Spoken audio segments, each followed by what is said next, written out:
Casey Stutzman here with the Surge Development Team. Today we're going to talk about another one of our water actions that we can manipulate on the Surge to change up the training goals or the challenge of every single exercise. Today we're going to talk about water dumping. So water dumping is very, very unique because we have an intense core stability hold at the end range of motion, very similar to a crash. The difference is with a crash, the tube is accelerating through a long range of motion, whereas with a water dump, the water is accelerating through a longer range of motion, but the tube is not moving as much. So I'm going to show just a very simple lateral lunge variation. So I'm going to start with my feet together. I'm going to bring the tube up to chest height.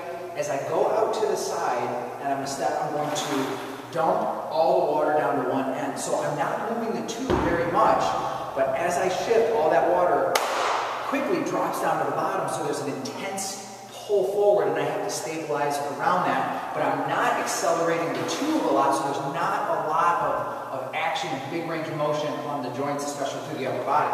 So as I go into that step, and now I have to own that position, come back up in the center, step, own it, come back in the center. If I want to make this a little bit more dynamic and add more resistance on that crash, I can go side to side. And as I do that, I'm traveling the water from one end of the tube all the way down to the other, so there's going to be more force at that end range of motion.